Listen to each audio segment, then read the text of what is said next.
Hi everyone, my name is Nadine and I'm from Spiritfire Designs, and today I'm going to show you how to make a beautiful upcycled dreamcatcher using a coat hanger and a few scraps of fabric as well. Okay, so making a dreamcatcher, you just need some really simple materials. I'm going to be using a wire coat hanger to make the frame of my dreamcatcher. I've also got over here some scraps of fabric that I'm going to use for the tail of the dreamcatcher, and then I've got some wool over here which is going to be for the web of the dreamcatcher. So basically the first thing you want to do is get your dreamcatcher and bend it into shape. So I kind of start with a bit of a diamond shape, and then I actually try and bend those kinks out as best I can, just like that. And it doesn't have to be perfect, so it ends up looking like a bit of an oval shape. And then what you can do is basically use your thumb on the inside of the frame and push out the wire to get more of a circular shape, just like that. Okay. Now you don't have to use a wire coat hanger if you don't want to. I know you can pick up some great wire hoops and frames already pre-made from craft stores, but I'm choosing to use a coat hanger because it's a great way of upcycling. The next step is going to be getting some wool to make the webbing. So I kind of just guesstimate. I might just cut a piece off like that. And the beauty of making a dreamcatcher like this is that I think it looks really great when you use lots of different materials and combine it all together. So to start with, what I'm doing is just tying a double knot, attaching the wool to my coat hanger, and once I run out of string I'm going to go on to a different colour. So basically the first thing you want to do is actually just wind up your wool so it doesn't get tangled at the end.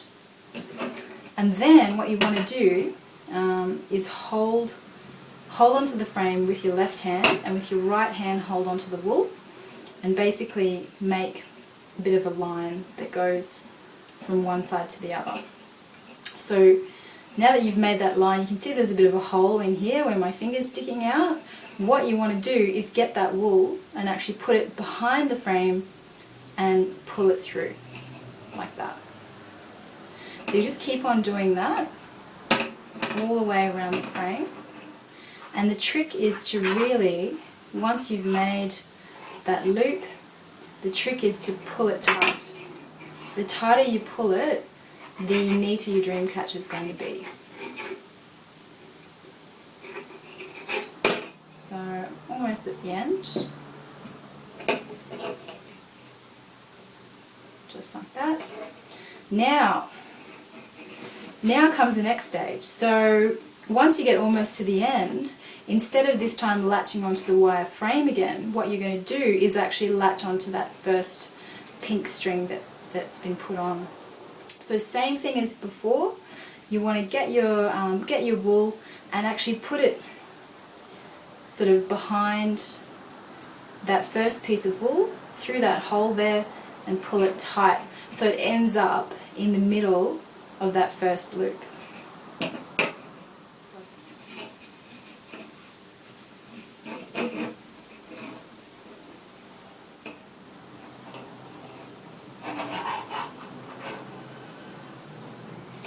Now once you start getting to the end, it gets smaller and smaller obviously as it gets in towards the middle.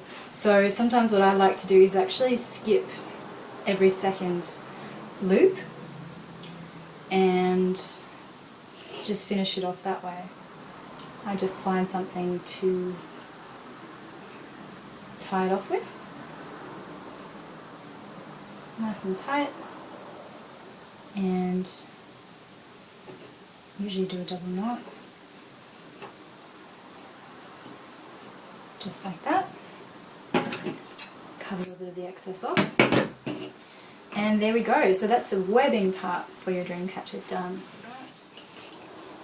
And And a really easy way of attaching the fabric is to just figure out where the middle is. Here. Get your fabric and put the end of the fabric through the loop and then pull it tight. And you've got your tail already hanging there.